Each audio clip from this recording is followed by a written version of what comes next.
s'écrit. Dans son palais, tout s'écrit. Dans son palais, tout s'écrit. Alléluia. Peuple de Dieu, nous avons encore un sujet de louer Dieu. Est-ce qu'il y a des gens qui peuvent célébrer Dieu? Ah, je vois que vous commencez à comprendre.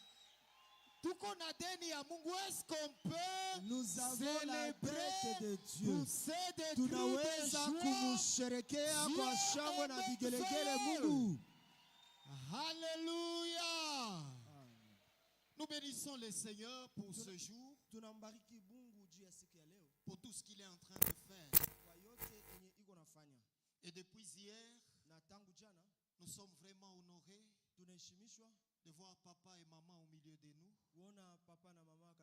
Pour nous, vraiment, c'est un honneur et une marque d'affection.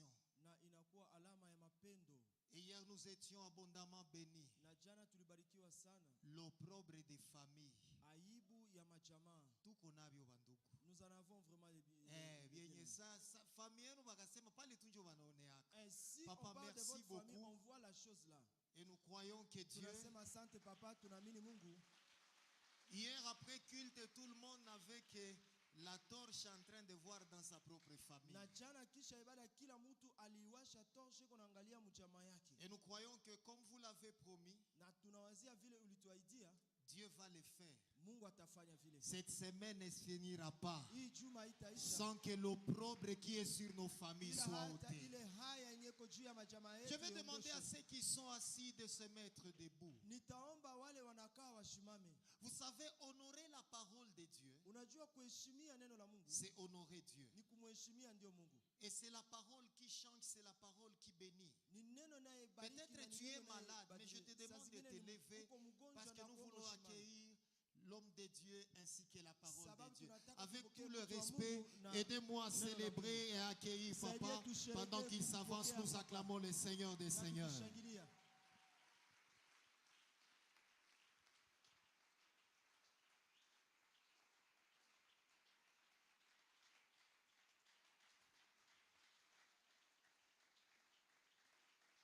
Merci. Que Dieu vous bénisse. Vous pouvez vous asseoir.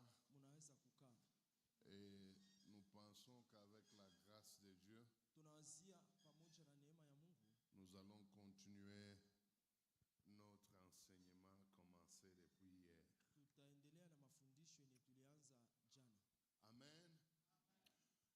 Écoutez, dans la rencontre de Marie et l'ange,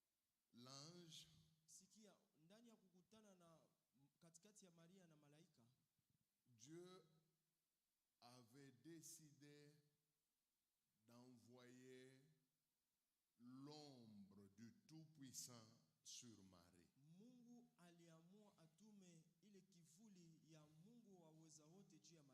Suite à la question que Marie avait posée à l'ange. Alors, j'ai posé cette question. Qu'est-ce que l'ombre du Tout-Puissant visait dans la vie de Marie? Ou quelle est la pensée que Dieu avait en envoyant l'ombre couvrir Marie?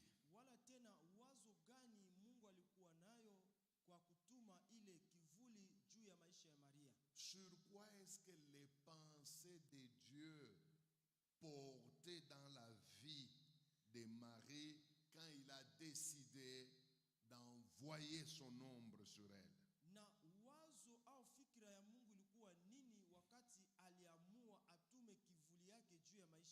Nous vous avons dit que premièrement, Dieu visait un problème réel qu'il y avait dans la vie de Marie.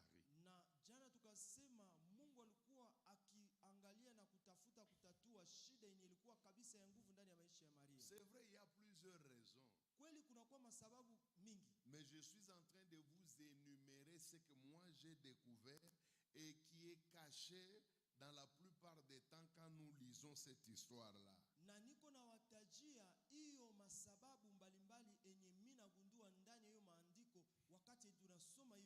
Puisque souvent, surtout nous les prédicateurs, quand nous parlons de l'ombre du Tout-Puissant qui doit nous couvrir, tout de suite nous voyons le Saint-Esprit. Tout de suite nous voyons la puissance de Dieu. Le revêtement. Ce n'est pas faux. Toutes ces choses sont vraies. Mais moi, dans cet enseignement, j'essaie d'épingler des choses qui sont apparemment cachées. Les choses pour lesquelles Dieu a décidé de couvrir de son ombre sa servante. Nous avons trouvé que dans la vie de Marie, il y avait un problème de honte, d'opprobre.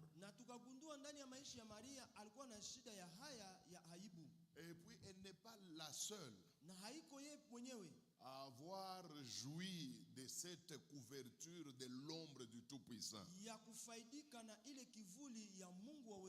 Sa cousine aussi, Élisabeth, a vécu la même chose. Et toutes les deux avaient un problème dans leur vie. C'est qu'elles vivaient sous un poids de l'opprobre.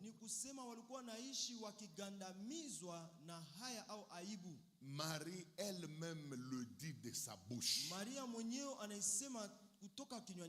Il dit, mon âme loue l'Éternel, car il a fait pour moi de grandes choses. Il a jeté son regard sur ma bassesse, sur mon avilissement, sur une honte qui a pesé des années dans ma vie. Remarquez qu'elle n'a pas du tout parlé de quelle honte s'agissait-il dans sa vie. Pourquoi? Puisqu'il y a plusieurs hontes. Et je vous ai dit que dans la vie des hommes, il n'y a pas pire que de porter une certaine honte.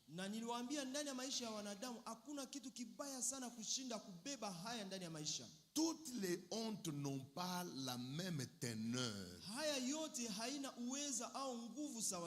Et toutes les hontes n'ont pas la même pesanteur sur la vie de ceux qui la portent. C'est vrai que toutes, on les appelle les hontes ou les opprobres. Mais elles n'ont pas la même conséquence sur la vie de l'homme. Il y a des hontes négligeables. Mais il y a des hontes qui font mal. Il y a des opprobres, quand vous les portez, vous n'avez même pas envie de vivre. Et il y en a qui sont même allés jusqu'au suicide, puisqu'ils ne pouvant pas supporter l'opprobre qui pèse sur eux. Savez-vous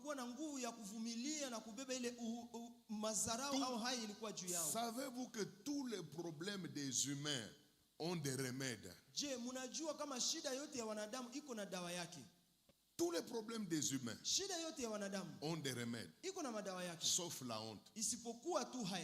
Si vous faites la dépression ici, Kama hapa kichwa inachanganyikiwa kidogo hapa. il y a des médicaments contre la dépression. Kuna kuona madawa atakupatia ili akili irudie timamu. Vous allez vous retrouver. Na utapatikana tena unakuwa Si timamu. vous avez des problèmes d'hypertension ici, Kama una shida ya pressure kupanda. de plus en plus, il y a des médicaments pour réguler la tension. Na hizi siku kuna kuwa madawa ili irudishe pressure ya mwili irudie pa nafasi yake. Si vous avez des problèmes de déception d'homme, tout ça, vous pouvez tomber sur un garçon qui vous fait oublier tout ce que vous avez connu comme garçon bête et sauvage. Na kama ulivunjwa moyo na wanaume, unaweza kutana na mwanaume mwingine anakusababisha yule mwanaume mwenye alikuumizaka ule mkali ule.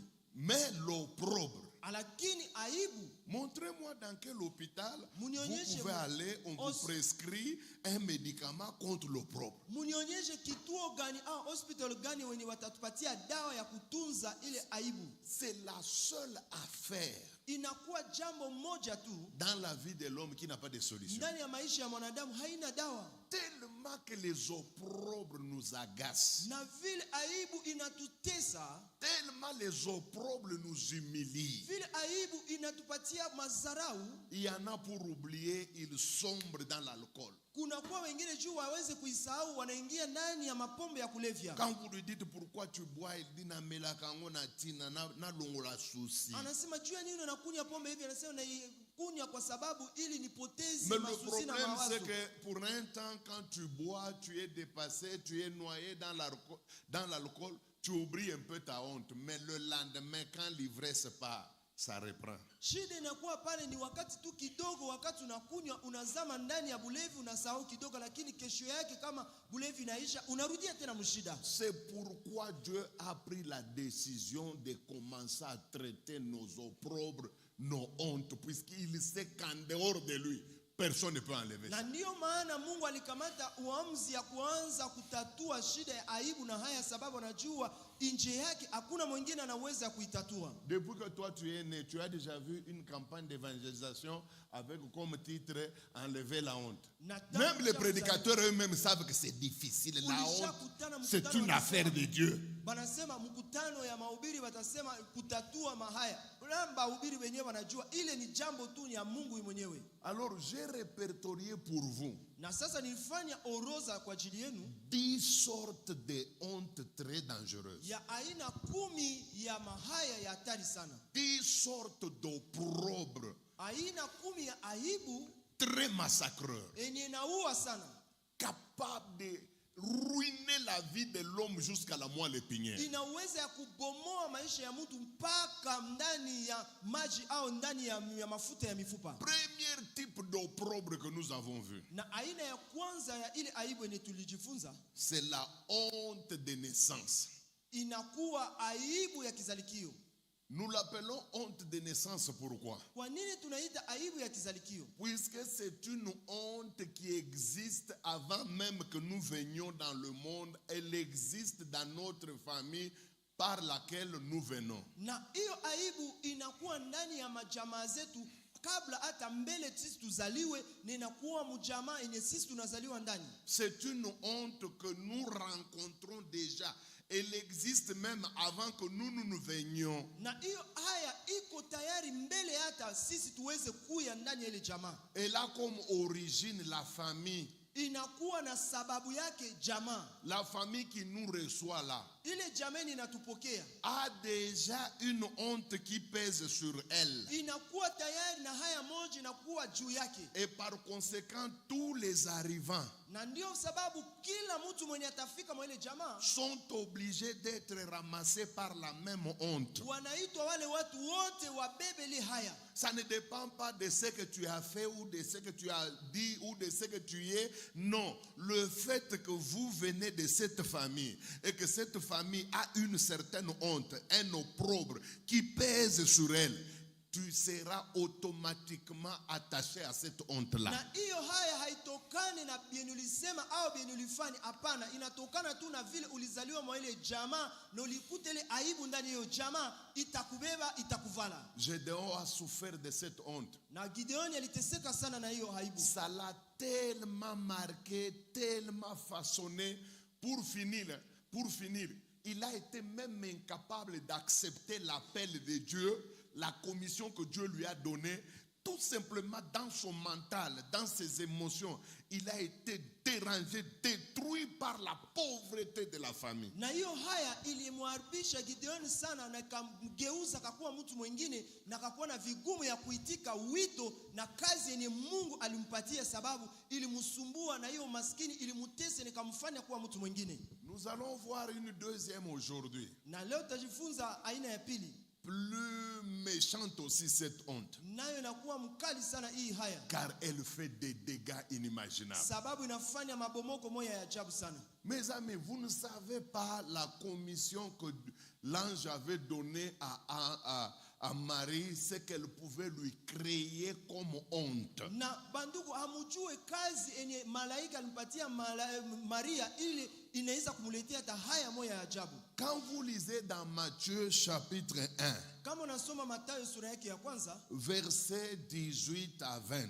mstari wa 18 mpaka 12, ou même Deutéronome 22, au Kumbukumbu la Torati 22, verset 14. mstari wa 14. Je peux donner à un certain moment, je donnerai l'ordre de lire. Na wakati mwenda wapatia ruhusa tusome. Vous allez comprendre que na pale utelewa, l'ange quand il est venu annoncer à Marie, wakati malaika alikuja kumwelezea Maria qu'elle deviendra mère d'un sauveur, ya kusema atakuwa mama yake na mwokozi, eh bien cette histoire avait créé un problème très très sérieux dans la vie de Marie. Na hiyo jambo ikamletea Maria shida ya sana ndani ya maisha yake. Premièrement, elle n'avait jamais couché avec son homme qui est Joseph. Na ya kwanza halikuwa bado hayajuana kimwili na ule mchumba yake Yusufu. Mais l'ange vient lui dire, na sasa malaika anakuja ili amwambie que tu feras un garçon sans coucher avec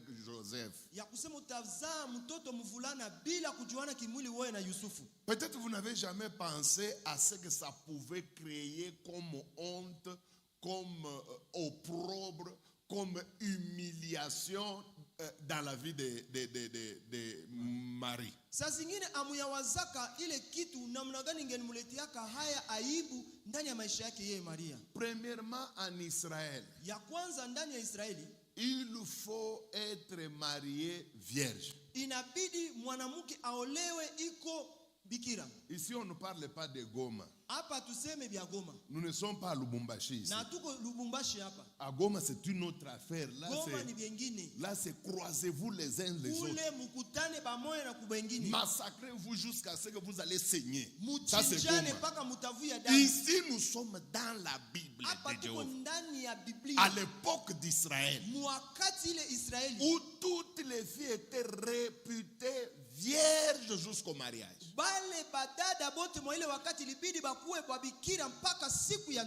On apprend que vous avez connu un garçon avant le mariage. On vous lapide et vous mourrez. Ça c'est la première chose. Deuxièmement, vous faites un enfant qui n'a pas de papa reconnu officiellement. En Israël, ça s'appelle une infamie. Vous méritez des pierres, des grosses pierres jusqu'à ce que mort s'en suive. Maintenant, mettez-vous à la place de Marie. Savez-vous qu'à l'époque, quand on vient vous prendre en mariage, vous n'allez pas directement chez l'homme. Non, c'était pas comme ça en Israël. En Israël, on vous donnait une année. À Lubumbashi, on appelle ça stage. Bon, ce sont des choses qui ont existé à notre époque. Aujourd'hui, il n'y a pas de stage. Allez passer là-bas. Même si vous venez avec une grossesse d'un député, passez. Dans les années 60, Sasa mwele mamiaka 60. à Lubumbashi, quand on faisait des fiançailles, il y avait ce qu'on appelait stage. Pale Lubumbashi wakati batu walikuwa bachumba balikuwa nafanya kitu banaita stage. On vous envoie dans la belle famille. Banakutuma kwanza kwa mukwe, kwa bakwe yako. On vous soumet à tout ce qu'on peut soumettre à quelqu'un qui veut se marier. Banakutia mumutiani juu mbele ya mtu mwenye anapenda ndoa. Si on estime que vous êtes apte au mariage, kama banakutana kama woko tayari juu uingie mundoa, alors on complète la dot na bataongeza mali et vous allez chez votre mari. na pale sasa unaenda kwa bwana. Donc la fille allait dans la belle famille. Sasa dada alikuwa anaenda kwa mko yake. Elle va faire une année là-bas. Atafanya mwaka mzima kule. Qu'est-ce qu'on cherchait? Na balikuwa natafuta nini? On pensait que si elle est grosse, elle a connu d'homme. Balikuwa nasema kama yeye ni mjamzito alijuaka banaume. Et si on la soumet pendant une année à cette épreuve dans la belle famille, na kama tunamtia mwa hii mtihani jamaa ya bako yake, la grossesse finira par apparaître. Kumwisho mimba itaonekana. Ça c'est la première chose. Ile ni kitu ya kwanza. La deuxième chose, kitu ya pili, c'était pour que ilikuwa ili elle soit akuwe encadrée, enseignée, jusqu'à ce qu'elle sera apte à affronter la vie du mariage et surtout la vie du lit. C'est comme ça que Joseph n'a pas touché Marie,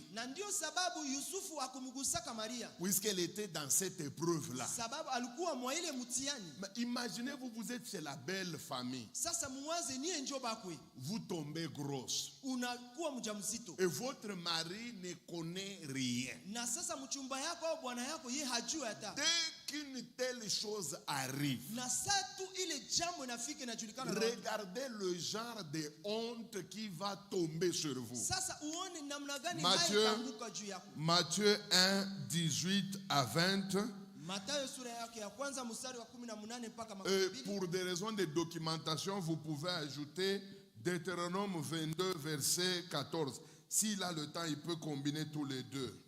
Matthieu 1, 18 à 20, nous lisons au nom de Jésus.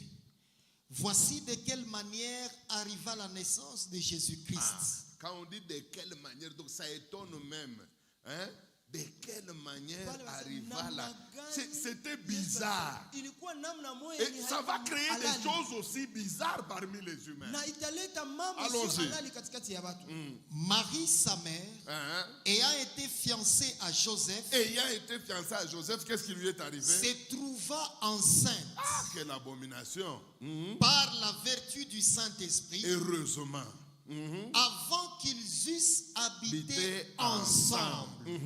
Joseph, son époux, qui était un homme de bien et qui ne voulait pas la diffamer. Il y avait déjà un programme de diffamation terrible, puisque une fille normale en Israël ne peut pas faire ce que toi tu as fait. Kulikuwa mpango ya kumzaraulisha sababu mwana msichana ndani ya Israeli hakuweza kufanya, angeliweza kufanya kitu kama ile. La deuxième honte qui dérange beaucoup, surtout les jeunes filles au Congo et surtout dans nos églises, c'est la honte de diffamation gratuite. Na hiyo haya ya pili inatesa watu ndani ya nchi yetu Kongo na sana sana ndani ya makanisa yetu, inakuwa kusemwa mubaya kwa bure. Kwa kukuwazia. Kwa kukuwazia. Voilà, il faut, bon, le Swahili est faible, il faut toujours créer des vocabulaires pour faire comprendre ce que nous voulons dire. Oui, papa. Amen. Amen. La honte de diffamation. Moi-même, j'ai eu du mal à trouver le vocabulaire adéquat pour attribuer un qualificatif à cette sorte de honte et d'opprobre. Na mimi peke nilikosa matamshi ili niwaonyeshe waziwazi hii aina ya haya na aibu. Mais j'ai préféré prendre un vocabulaire qu'avait utilisé la Bible. Lakini nilipendelea nikamate matamshi ni Biblia inatumikisha. La Bible dit que quand Marie a été grosse, Biblia inasema wakati Maria alikuwa mjamzito, son mari, l'homme de bien, bwana yake mtu mzuri, a commencé à la soupçonner. Alianza kumuwazia. Il a été tenté jusqu'à la diffamer. Akakuwa karibu aweze kumusema mubaya. pourquoi il avait des mauvais soupçons sur elle? Uniquement puisqu'elle a fait quelque chose qui n'existe pas en Israël. Pour lui, elle a couché avec un homme avant le mariage. Pour lui, elle n'est pas vierge. Pour lui, elle m'a toujours trompé. Et il n'est pas le seul. La seule chose qui a sauvé Marie, pour qu'elle ne soit pas livrée au véridique de toute la société, c'est l'intervention du Saint-Esprit. Quand le Saint-Esprit a isolé Joseph pour lui faire comprendre. Et c'est comme ça que Joseph n'a pas répandu le bruit. Mais imaginez-vous si le Saint-Esprit n'avait rien fait. Et que le bruit s'était répandu en Israël. Je vous dis que Marie allait mourir de la honte. D'abord dans sa propre famille.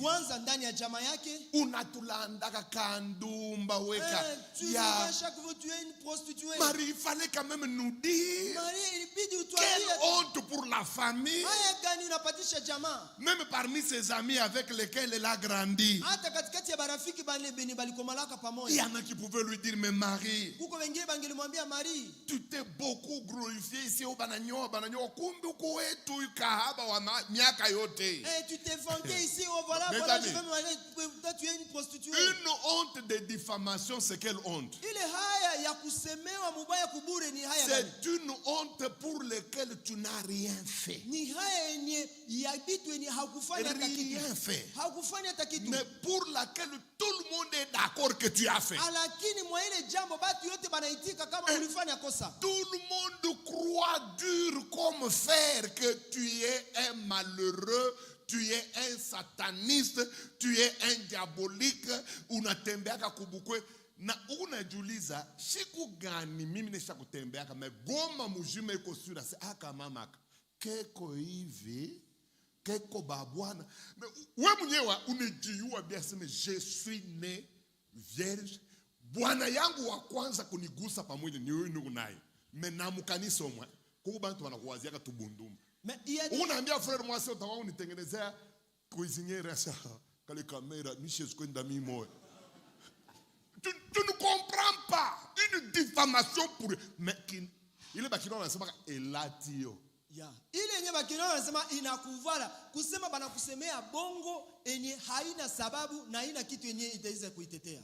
Et puis souvent, na tena sana sana, de telle honte, ile mahaya ya vile, tu n'as pas de possibilité de te défendre. Hauna hata namna ya kujitetea. Curieusement, tout le monde est d'accord que ce qu'on dit sur toi est vrai.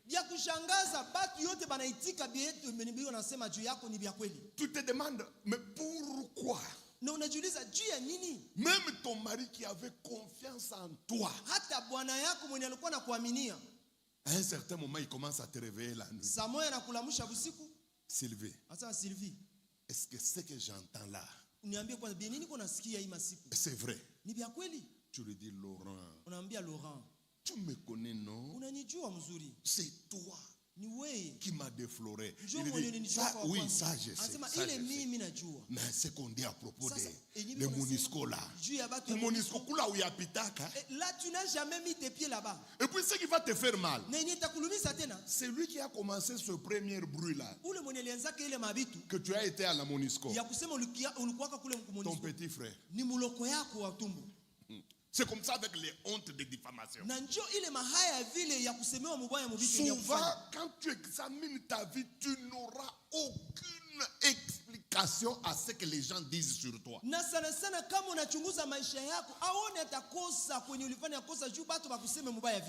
but de Satan, c'est de te pousser à un désespoir pour que tu commettes un acte. Puisque souvent l'homme, quand il est accusé faussement à tout moment, il y aura un moment où il sera saturé. Il dit, je ne fais pas, les gens disent. Autant, le faire. Na bangapi balifanya ile mabetizi ya bo najichunga chunga batu biko nanita paka kahaba. Najilinda linda batu biko nanita paka kahaba. Sasa ni baonesha sema na mimi naweza fanya. Na unafanya ya kwanza tu sida. Et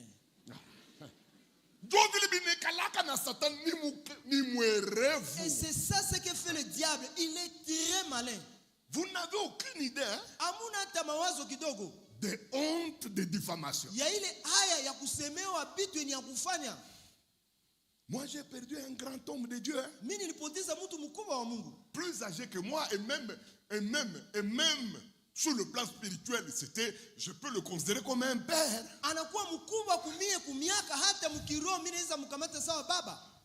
Le diable l'a eu avec la honte des diffamations. Et quel était l'élément principal utilisé par le diable? Sa propre femme.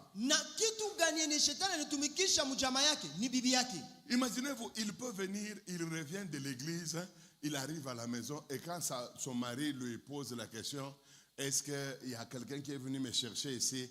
Elle répond,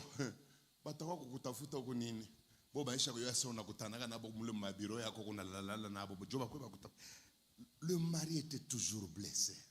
La femme, donc quand il vient d'une veillée, la femme lui dit, comment aujourd'hui tu as couché avec voyez, la femme l'a soupçonné comme ça. Pour finir, même l'entourage de la femme, même l'entourage du pasteur a commencé à croire dans le message de la femme. Et pourtant un homme correct. Mais regardez le jour où le vase a débordé.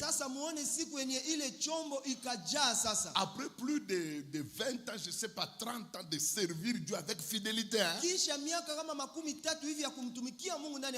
Le pasteur était à l'église. Et puis le courant était coupé. Il s'est dit, je rentre à la maison pour chercher des lampes à pétrole et autres. Comme ça, je viens pour éclairer la salle. À minuit, il arrive, il frappe. La femme ouvre. Et la femme lui dit, Njo veillez. Et tu viens encore changer des habits. Et tes slips à toi. Et pour que tu rentres encore faire ce que tu fais là. Le diable, il connaît la puissance de la honte. Ah, le pasteur a dit, ça n'est trop. Il lui dit seulement ceci. Je vais te prouver que je ne te crains jamais. Je ne vais pas à la veille. Il change les habits. Il va au bar. Après 30 ans de servir Dieu avec fidélité, il boit comme un Polonais.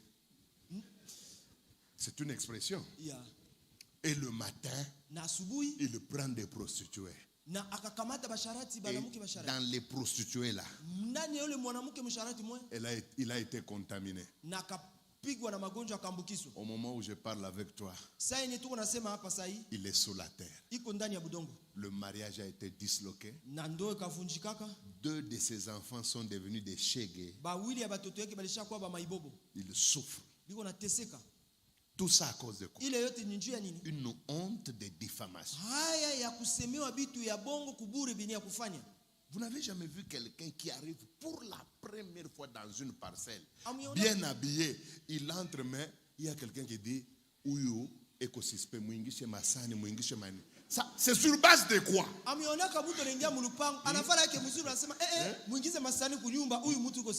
Sur base de quoi? Un monsieur correct. Mais on ne sait pas expliquer pourquoi les gens le taxent des voleurs. Et on commence à retirer les histoires. Et on cache.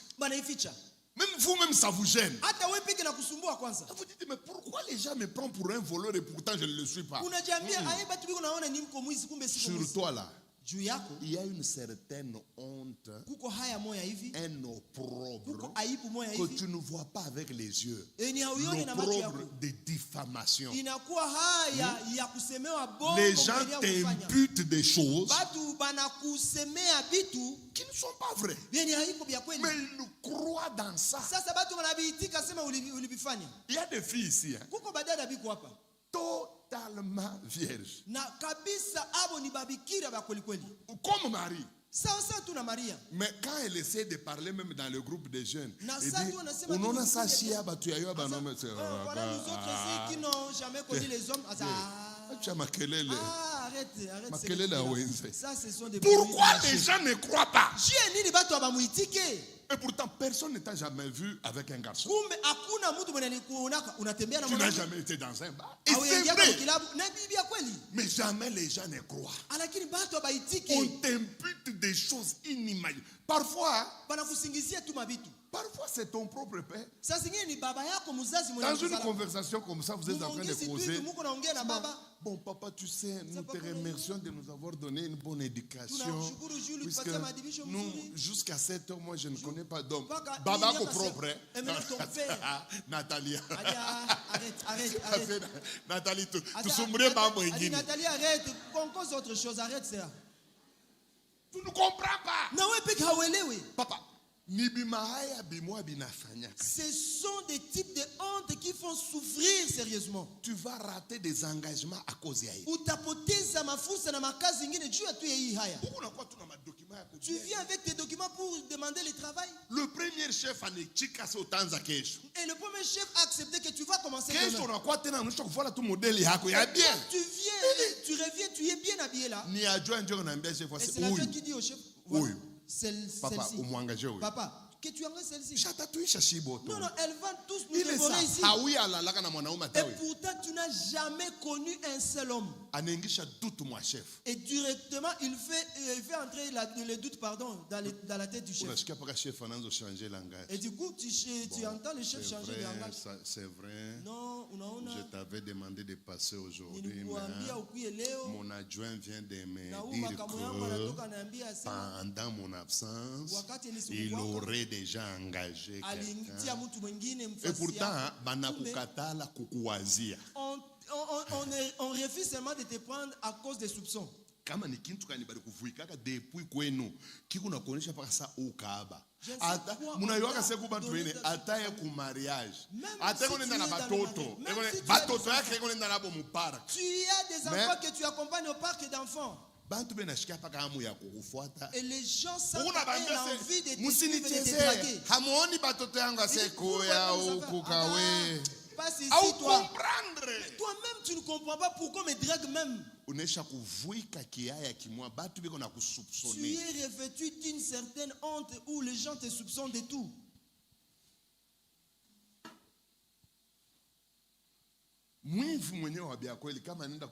Kukongola makuta biko na mupa anaenda kukopa makuta biko na mupa mais wewe wa honnête unarudishaka moi nasikia bwana quelque chose me dit que tu n'es pas bon.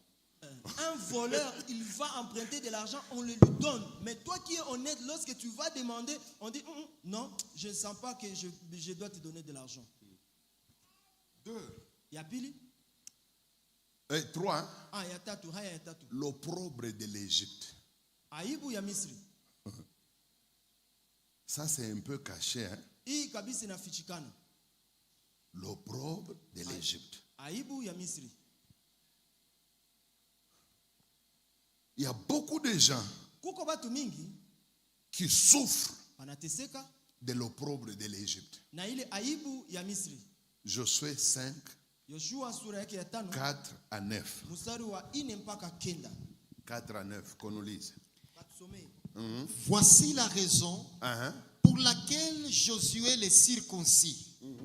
Tout le peuple sorti d'Égypte, le mâle, tous les hommes de guerre, étaient morts dans le désert pendant la route après leur sortie d'Égypte.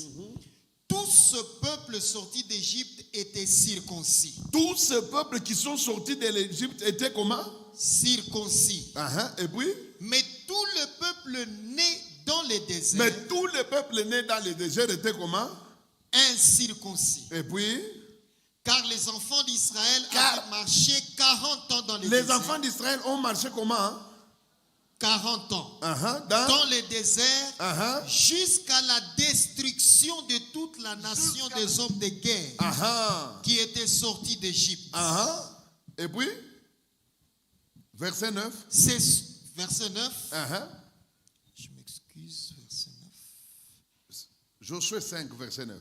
L'Éternel dit à Josué, aujourd'hui, pas qu'à Léo, après on a tout cas qu'on bataille ribote. Léo. J'ai roulé de dessus. J'ai roulé de dessus de vous. L'opprobre de l'Égypte. L'opprobre de l'Égypte. Frère, il ne suffit pas de quitter l'Égypte. Savez-vous que les enfants d'Israël avaient déjà quitté l'Égypte des années. Ils étaient libres à tous égards. Ils ne subissaient plus la loi de Pharaon. Totalement libres. Sauf une seule chose qui les a collés. Durant tous les 40 ans où ils ont divagué ça et là dans le désert, cette chose était collée à leur vie.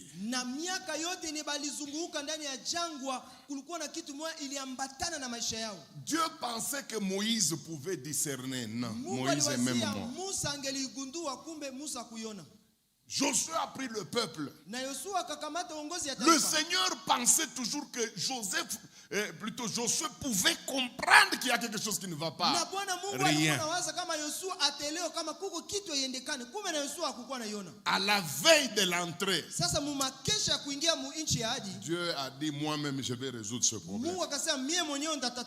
Il a dit à Josué, arrête le peuple. Ça fait 40 ans que je vois quelque chose au milieu de vous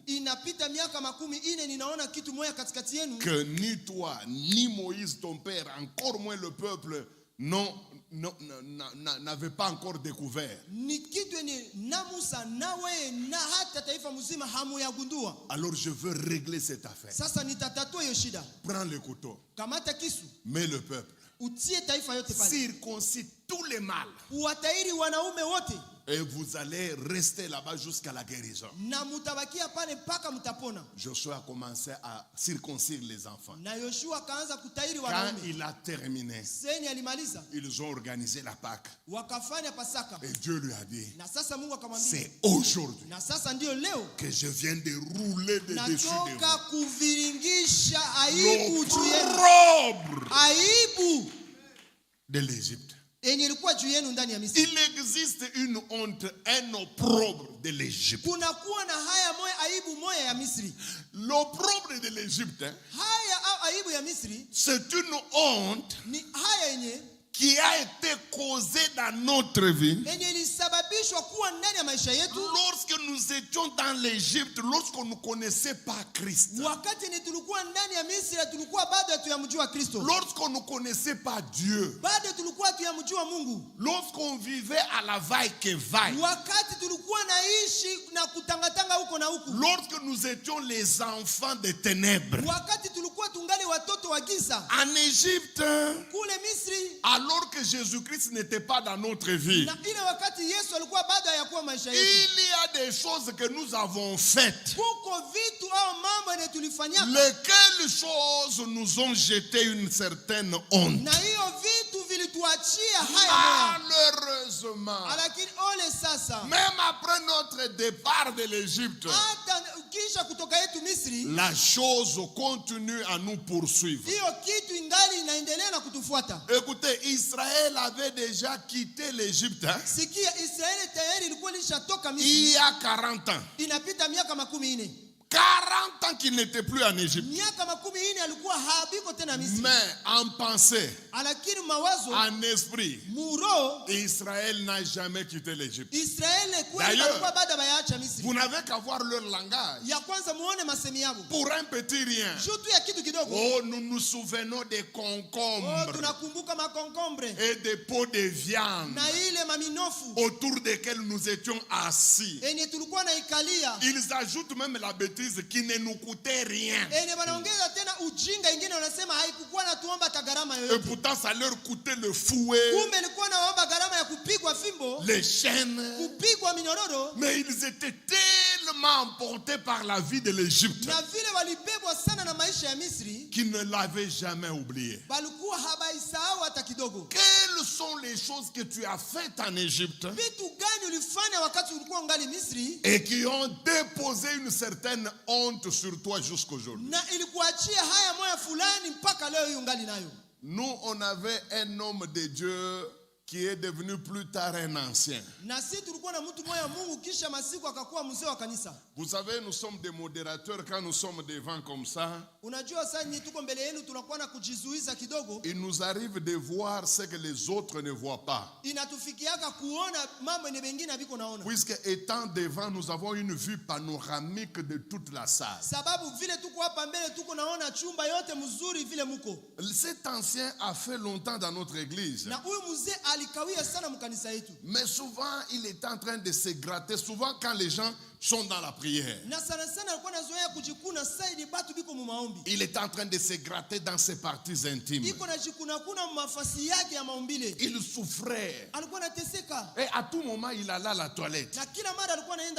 Et puis souvent, en louange, il avait des gestes bizarres. Parfois, vous êtes en train de louer, vous le voyez faire ça, des choses comme ça. 5 ans, 6 ans comme ça. Jusqu'à ce qu'à un certain moment, il était dépassé. Je l'ai vu souffrir comme ça, je lui ai dit, mais Moussé, nini. Qu'est-ce qui ne va pas? Il me dit, papa, j'ai peur pour que vous ne puissiez pas m'écarter de l'église. J'ai peur que J'ai peur pour que vous ne puissiez pas m'imputer que je suis prostituée. Et il me dit, je souffre de syphilis. Toi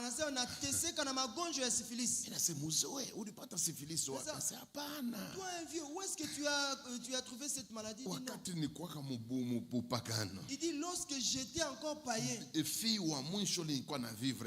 la dernière fille que j'ai connue, c'est elle qui m'a contaminé de cette maladie. Et là maintenant je souffre. Il y a tout moment je saigne. Il y a des coulements de liquide bizarres. Vous me voyez chaque fois aller aux toilettes, je reviens. Des fois je pars pour changer les sous-vêtements. J'ai honte et j'ai honte de vous le dire. Parce que vous allez peut-être dire que j'ai trouvé ça ici à l'église. Ma maladie, ça vient de l'Égypte. Il y a des gens ici, ils sont véritablement des enfants de Dieu. Et depuis qu'il a crié au Seigneur, il n'a jamais joué avec le péché. Mais malgré tout ça, il a une honte qu'il avait depuis l'Égypte. Tu dois Et c'est ça la blénorragie. Et si tu pries beaucoup, ça disparaît un peu. 3 minutes, et puis après un moment, ça revient. Et qui va croire que tu as eu cette maladie à 84 ans? C'est papa ici, c'est un dévoreur. Mais c'est une honte de l'Égypte. Mais ça te fait souffrir jusqu'aujourd'hui. Combien de gens ici souffrent de la honte d'Égypte? J'arrive à Kolwezi. Je trouve dans une église une femme très respectée. Et même moi, je la respecte. On l'appelle prophétesse. Et puis elle prophétisait, c'est vrai. Mais mariée, incapable de mettre au monde. Incapable. Quand on va à l'hôpital, il paraît que tout est en place. Sur le plan scientifique, rien n'a reproché. Mais tout le monde est en train de pleurer pour que la prophétesse mette au monde. Puisqu'on estime qu'elle est sérieuse avec Dieu. Tout le monde l'admire. La question c'était, pourquoi Dieu ne permet pas à cette femme d'avoir des enfants? Et quand je l'isole, pour que nous parlions entre les serviteurs de Dieu, c'est alors qu'elle va me révéler l'origine de cette honte. La même honte qu'Élisabeth avait portée jusque même au-delà de 80 ans. Stérile. Elle me dit, lorsque j'étais jeune fille, j'avais avorté 22 fois. Elle me dit, la 22e fois, j'ai failli mourir. Le sang coulait. Je faisais une hémorragie bizarre. Même l'avorteur avait failli fuir. Et c'est alors que Dieu quand même a eu pitié de moi. Et quelques mois après, je me suis converti. Papa, depuis que je me suis converti, jeune fille que j'étais, je n'avais jamais touché à un homme. Très correct avec moi-même. Sainteté sur sainteté. Jusqu'à ce que mon mari est venu me prendre en mariage. Nous sommes engagés dans l'œuvre. Mais papa, je porte une honte en moi. Moi-même je sais que si je ne mets pas au monde aujourd'hui, c'est à cause de ce que j'avais fait en Égypte. L'opprobre d'Égypte est très têtu. Hein? Imaginez-vous 40 ans. Ça ne les a jamais lâchés. Vous n'avez aucune idée de la manière dont fonctionnent les hontes et les opprobres. Imaginez, les enfants d'Israël ont marché sous la nuée. Nous d'aujourd'hui, on pense que dès que la nuée descend sur nous, tous les problèmes tombent. Vous connaissez, il y a une église qui prétend que c'est l'église vraie puisque leur prophète, on l'avait photographié avec une colonne. Ils pensent que quand quelqu'un a une colonne, il a toutes les solutions du monde. Mais les enfants d'Israël, tout en étant sous la colonne, haya aikongope colonne, njo mambo iko nishangaisha. Tangu ilibakamata. Unatiza na haya ya Misri, hayongopi koloni ya moto. Hayongopi nuage. Hayogopi. Njo itaogopa kanisa yenu nju munanjika hapo assemblée de racheter. Itakukwala na kwambia. Et je vous dis que ça va t'emporter. 40 ans. Au point où même Dieu lui-même anaangalia nikiache imambo hakuna mtu ataivumbulaka. Moïse mwenyewe anakufa. Ashioni. Huyu angalia huyu Yoshua anaanza na kufia kutambuka Jourdain. Batenda na hii mambo hii. Baba Mungu yemo. Et le Seigneur Dieu lui-même. Il faut que j'arrête cette histoire. Hapana kucheza na honte d'opprobre. Usicheze na haya ya aibu. Utakuwa prophète. Tu seras prophète. Aita desema senju unakuwa prophète itakwaje. Yo iko nakumbuka paka le mambo ulifanyaka kumasi. Ça va te rappeler ce que tu as eu à faire ce jour-là. Pale tour uriavortaka busiku. Na bébé. Unaenda unamutupa mu toilette. Yo ile haya inayoa ile mambo. Et cette honte là connaît cette histoire. histoire-là. Et là, ça va s'accrocher à toi. Et là, tu es maintenant à Goma aujourd'hui. Regarde le mariage que tu as trouvé. Regarde tous les véhicules que tu as. Regarde le nombre de domestiques que tu as à la maison. Mais au monde maintenant. Mais au monde. Tu penses que cet homme-là aura peur de l'argent de ton mari? La honte, ça n'a peur de rien. Ça n'a peur de rien. Et ça n'a eu peur de Moïse. Ça n'a eu peur de Josué. La honte de l'Égypte n'a que peur d'une seule personne. Je ne sais pas. Hein? Je ne sais pas. Quelqu'un peut me dire, mes pasteurs, je peux vivre même avec la honte de l'Égypte, c'est pas grave. Moi, l'essentiel, c'est d'aller au ciel.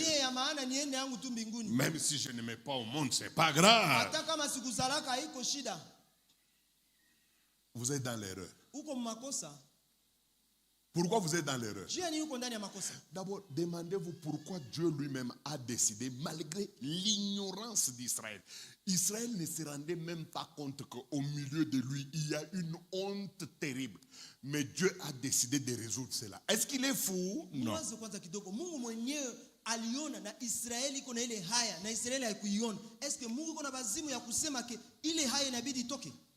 Écoutez, il y a au moins 3 choses que Israël ne pouvait pas faire tant que la honte de l'opprobre était sur lui.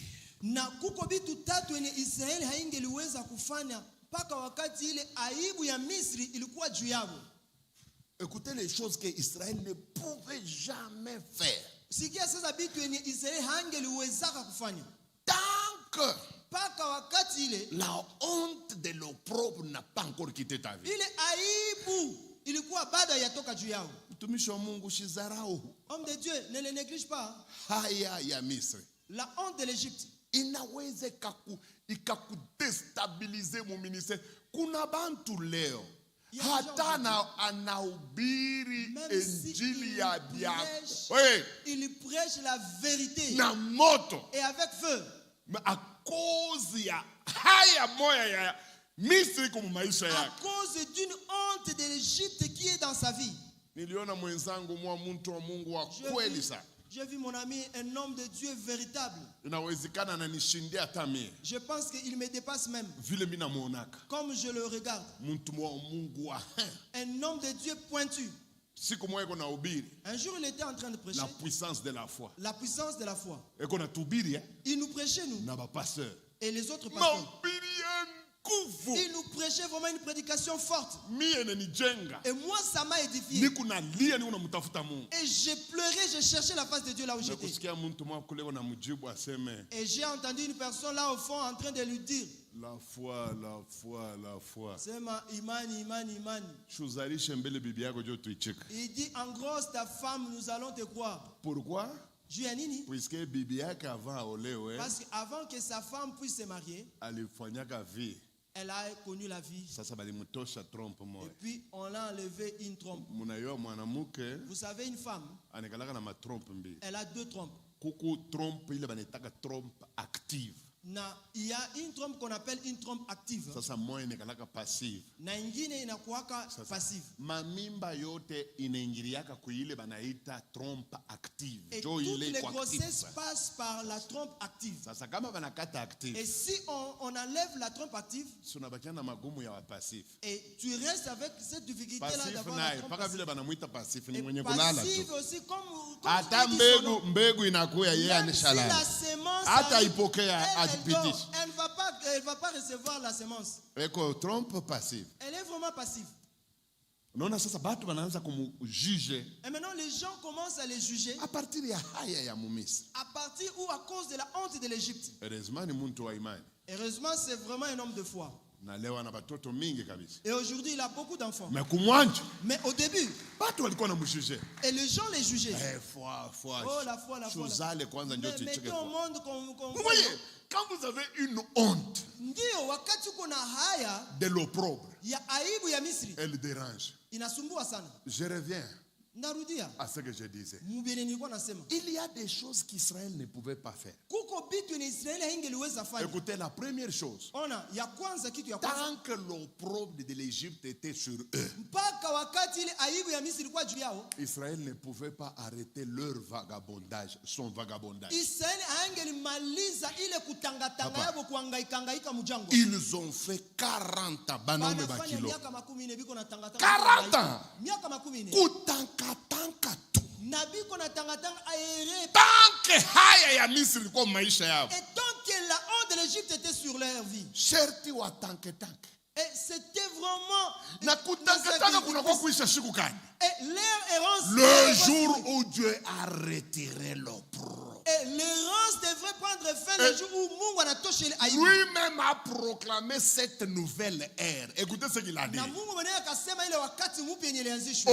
Aujourd'hui, Anasema leo je viens de rouler de dessus de vous na viringisha ile haya ilikuwa juu yenu. l'opprobre de l'Égypte. Ile aibu ya Misri. C'est pourquoi Na ndio maana prenez le pays mukamate sasa nchi qui est devant vous. yenye kombele yenu. C'est le tout premier jour où le vagabondage s'est arrêté. Na ndio siku ya kwanza ile kutangatanga kuhangaika yabo lishaka. Dada yangu, ndugu yangu, Mon frère, ma soeur, haya moyo unaweza kubeba, une honte que tu peux porter en toi, inaweza ikakutanganishe. ça peut te faire errer. Unawezekana tu juu ya kutokuzala ukuye unaolewa kila 2 ans. Paka banakoa kubutembo hauzale, banafukuza. Banaoa kubeni, banafukuza. Banaoa Goma, banafukuza. Unaenda na Rwanda mu international, banaoa Kigali, banafukuza. Unarudia Uganda, Kampala, sasa unaingia na mu international mariage yako. Au point où kama unafia kusema mambo ya baba mukwe, tutashinda kuyua ni baba mukwe kai. Muntu anikalaka na baba mukwe huyo. Moya. Sasa utanja historia, unaona ule baba mukwe, tunasema ni ule wa Butembo, sasa hapana, si ule wa Kigali. Sasa ule bako tutatutesa. Unaona utatuangaisha hata mkukupoze ma question tutatanka pamoja na wewe. Tu vas nous compliquer même lorsque nous serons en train de poser les questions. Deuxième chose. Kitu ya pili. Il y a des choses. Écoutez, on dit le lendemain. Wanasema kesho yake Ils mangèrent wakakula Pasaka. C'est que pendant 40 ans, ni kusema miaka 40 yote ils n'avaient jamais touché à la Pâque. Abakugusaka Pasaka. Et la Bible dit Christ qui est notre Pâque Biblia inasema Kristo aliye Pasaka yetu a été immolé. Alichinjwa. Célébrons cette Pâque-là Tusherehekee hiyo Pasaka dans la nouveauté de vie. Katika maisha mapya. Ah frère, il te sera impossible de bénéficier de la mort et la résurrection de Jésus dans sa totalité, aussi longtemps que certaines hontes pèsent sur toi. Troisième chose qu'ils n'ont pas vécu.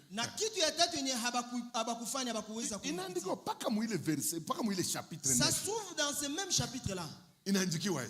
Comment c'est écrit? À la veille, la manne cessa et ils mangèrent les produits du pays. Donc, tant que la honte n'était pas encore tombée, ils ne pouvaient pas toucher aux produits du pays. La seule nourriture leur réservée dans leur vie, c'est la manne. Mais qu'est-ce que la manne? Ce n'est pas moi le pasteur Esdras qui définit ça. C'est votre Dieu qui définit ça. Il dit ceci dans Deutéronome 4 ou 8. Je peux me tromper.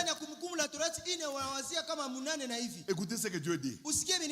Écoutez ce qu'il appelle manne selon lui. Il dit, je t'ai éprouvé. Je t'ai fait passer par le désert et t'ai mortifié. Et je t'ai nourri, écoutez, na nilikulisha de la manne, na mana, nourriture que n'avaient jamais connu tes pères ni tes ancêtres. chakula yenye baba zako na mababu zako bado balikuwa bayajua. Une nourriture d'affliction, c'est Dieu qui dit ça. Chakula ya machungu au ya C'est Dieu, c'est pas moi. Ni Mungu joko nasema vile. Il dit une nourriture d'affliction. Chakula ya machungu. Afin que je t'humilie. Ili ni kunyenyekeze. Pour que tu saches ce qui était dans ton cœur. Uweze kugundua ile ilikuwa ndani ya roho yako. Donc, selon Dieu, ni kusema kufuatana Mungu, la manne mana est une nourriture d'affliction et d'humiliation. C'est pourquoi, quand la honte de l'opprobre de l'Égypte a été enlevée, il fallait que cette nourriture misérable disparaisse. Et que les enfants de Dieu aient droit au produit du pays. Vous voyez quelqu'un lorsqu'il vit la honte de l'Égypte pendant longtemps. Peut-être pendant sa jeunesse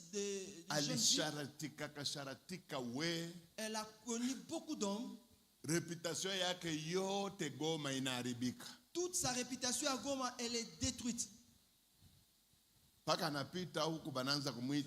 Lorsqu'il passe ici, on la surnomme Julie Malaya. Julie la prostituée. C'est connu. C'est connu de tous.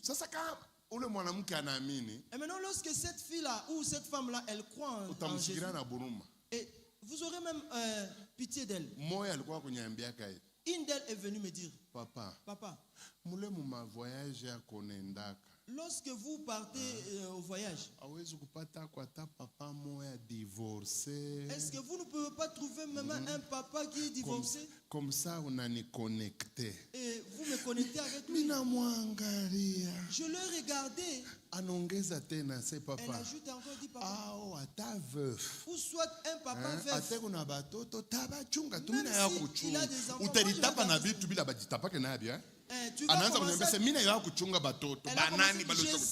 Je sais comment garder les enfants, je sais. Il est ça. Je lui ai demandé son âge. Elle avait, je pense, 28 ans à cette époque. Même les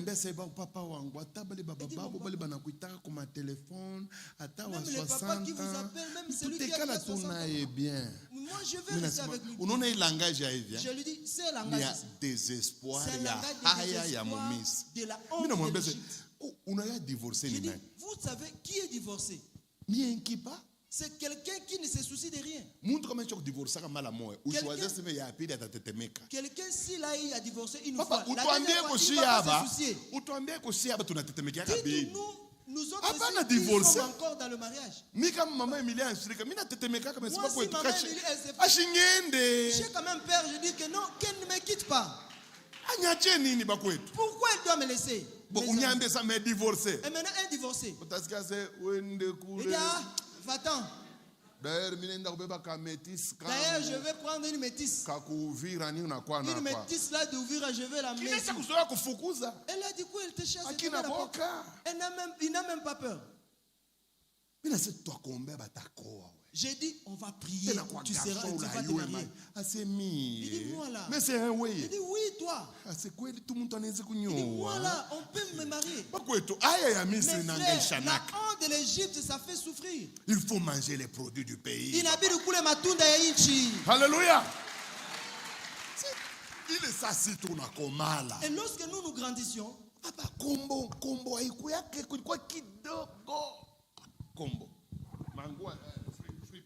ah, les habits de friperie là, ça n'existait presque pas. Swahili ya Goma ni nini? Kwetu tunaita kombo. Un kombo tombo la friperie.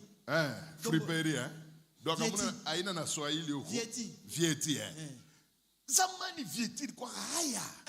À cette époque-là, lorsqu'on grandissait, les habits de Vieti, il croit que mango moi ya baba domestique. C'était des habits pour des domestiques. Vieti ya zamani, il croit que pas chemise na pantalon kunaisha. Les friperies de cette époque-là, c'était juste des chemises et des pantalons. Mais Léo, mais aujourd'hui, Vieti ya sous-vêtements. Il y a des friperies de sous-vêtements. Mzungu mwana cheza nayo kama die kama bitu kanwe. Un blanc qui a joué avec cet habit. Et puis cet habit-là viendra finir dans ton corps. Il y a soutien. Il y a des friperies de soutien. Zamani kama unaingia kule kuma kombo, tulikuwa natumaka ba mama ba kikubo, si tunasikia haya. Les gens vont y aller. Papa, aujourd'hui tu vas trouver pasteur. Tu vas trouver un pasteur. Apa, diacre. Là à côté il y a un diacre. Apa, mwanamuke. L'autre de couleur. Beko pankombo ya nini ya maslip. Ils sont en train de choisir quoi? Des slips. Et vous voyez le pasteur en train de prendre la slip. Devant la diaconesse en train de voir. Est-ce que ça va me convenir? Les produits du pays, quoi? Où sont les produits du pays? Vous les enfants de Dieu. Vous commencez à porter même des sous-vêtements. Et tu vas trouver même du sang. Le sang d'un certain Pakistanais qu'on ne connaît même pas. Seigneur Dieu, sauve tes enfants. Sauve tes enfants de la souffrance. Si tu ne fais rien, Seigneur, nous allons souffrir. Alléluia. Nous voulons prier.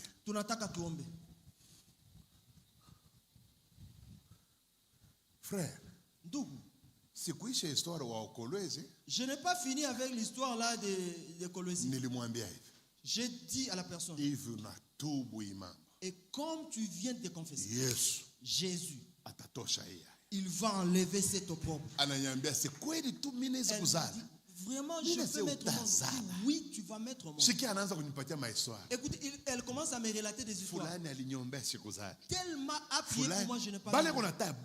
Et là, elle est en train de citer des grands noms. J'ai dit, ça ne me préoccupe pas. Dieu ne guérit pas les gens à cause des noms des individus. Il guérit les gens à cause du nom de Jésus. Les noms que tu m'as donnés là sont des grands noms que je respecte. Mais Dieu ne guérit pas les gens avec leur nom. Je lui ai dit, agenouille-toi. J'ai ordonné à la honte de libérer. Oh là là. Aux dernières nouvelles,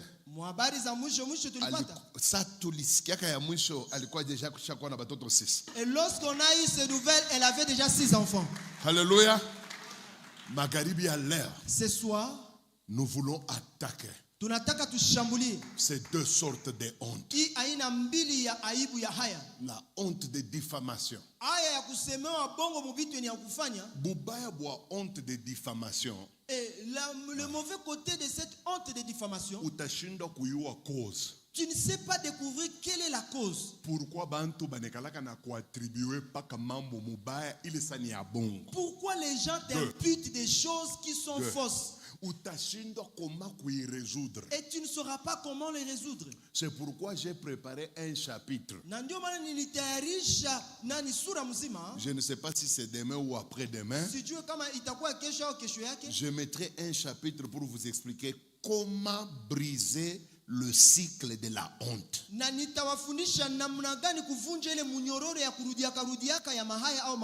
Pour la première fois,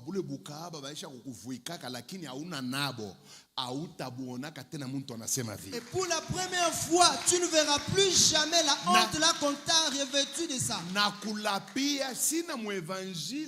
te jure, je ne suis pas dans l'évangile des choses chaudes, de faire des blagues. Je suis dans l'évangile des tic-au-tac. Jésus-Christ avait dit, voici les miracles qui accompagneront ceux qui auront cru à mon nom. À mon nom, ils imposeront les mains aux malades. Et les malades seront guéris. Ils chasseront les démons. Nous allons chasser les démons. Ta vie sera ouverte. Même si tu es responsable de ce qui t'arrive, ou tu as une maladie sexuellement transmissible, tu as la blénorragie, tu as la syphilis, tu as même le sida. Le Dieu de la Bible, le Dieu de Jésus, 3 fois saint, te touchera. Il va te guérir. Mettez-vous debout.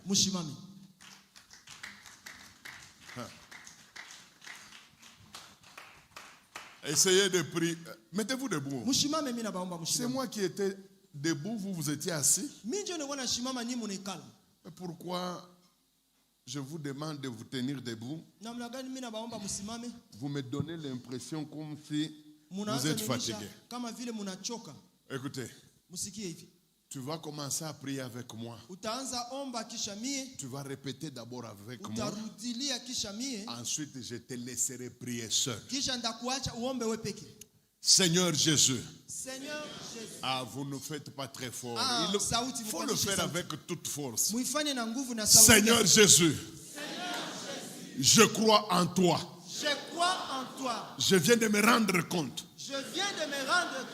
Que 2 sortes de honte font souffrir ma vie. La honte de diffamation. On me rêvait des choses que je n'ai pas cherchées. On me soupçonne en tout. Et pourtant tu connais mon cœur. Il y a une honte qui m'est revêtue. Ce soir, je voudrais que ça puisse tomber. J'ai dit à l'opprobre de l'Égypte, qui me fait souffrir depuis que je suis en toi. Des années. De me lâcher. De me libérer. Au nom de Jésus. Au nom de Jésus. Je brise toute malédiction de la honte. Libérez. Priez, libérez.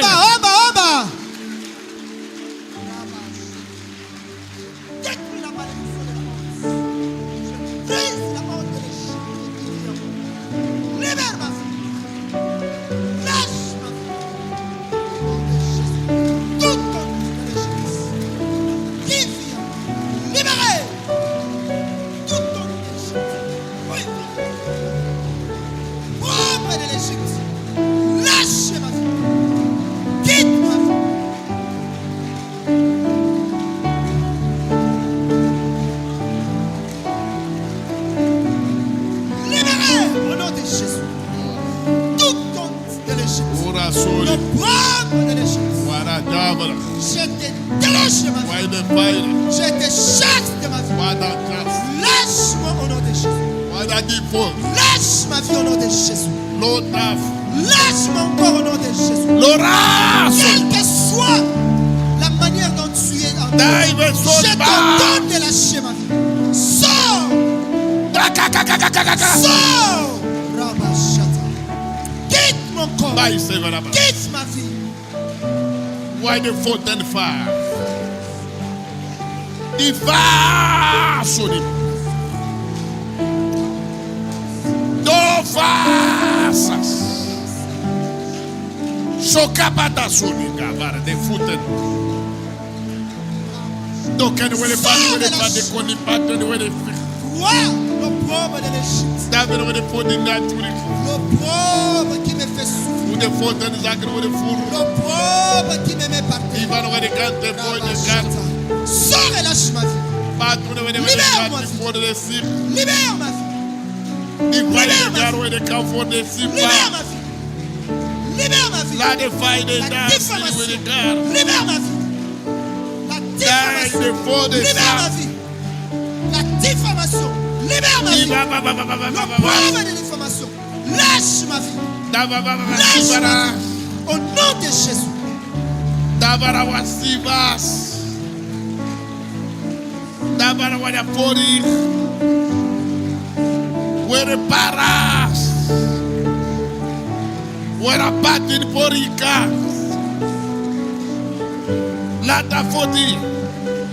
Nguvu yote ya opprobre. Tout esprit de l'opprobre de l'Égypte. Opprobre de l'Égypte. La diffamation. Je te chasse. Sors de ma vie. Tu me fais souffrir. De mauvais témoignages. De mauvaises nouvelles. De fausses informations. Je te chasse de ma vie. Lâche ma vie au nom de Jésus. Libère ma vie au nom de Jésus. Libère-moi au nom de Jésus. Why the father and where the power? Wara Sorimas. Sors au nom de Jésus.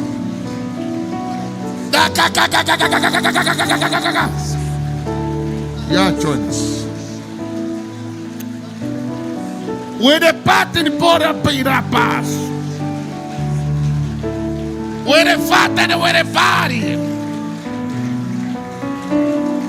Lo che fatti fai dei codi per carini.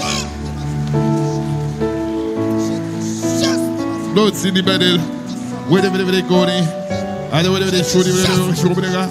Katika jina la Yesu tunavunja kazi ya giza, kazi ya mwovu, defoni vede fik, bazini vede fos, daje vede sur, David vede sa. Wede Father, da sifon. La diffamation. Je te chasse de ma vie. Je te détruis dans ma vie. Je te chasse de ma vie. Au nom de Jésus. Au nom de Jésus. Au nom puissant de Jésus-Christ. Au nom puissant de Jésus-Christ. Where the card in the Judith, where the father, where the fire, where the Siforia.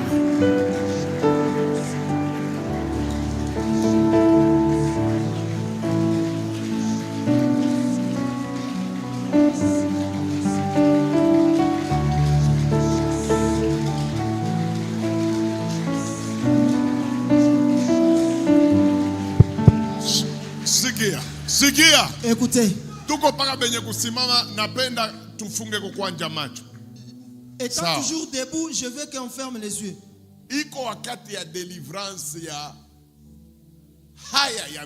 Ça, c'est le moment d'être délivré de la honte de l'Égypte. Tu sais que si aujourd'hui tu ne mets pas au monde, peut-être parce que tu as enlevé la grossesse ou les enfants de ton ventre. Et tu veux que Jésus puisse avoir pitié de toi. Mets ta main en l'air. Nous fermons les yeux. Merci. Karibu. Karibu. Approchez. Viens ici devant, s'il vous plaît. Jésus va avoir pitié de toi. Merci. Merci, venez s'il vous plaît. Tu sais qu'aujourd'hui, tu as du mal à mettre au monde parce que peut-être tu as enlevé une grossesse. Viens devant, n'aie pas honte.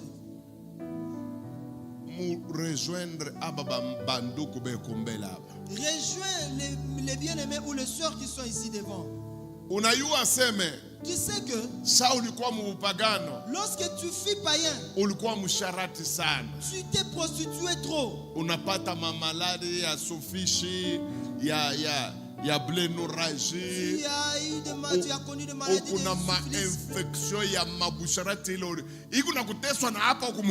chaque fois tu souffres de ces infections-là. Si tu es là aussi, mets ta main en l'air.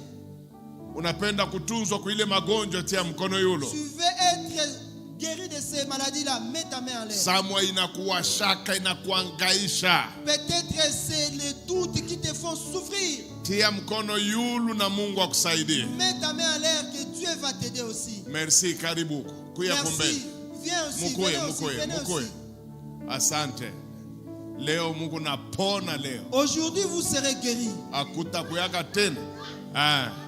Oh, pasteur, umweke mkono. Uwezo ya sterilite itamutoka sasa hivi. Umutilie mkono. Toka. Atanguka. Atanguka. Ordonne uwezo wa giza. Mama mwa kwa mweke mkono pantumbo pale.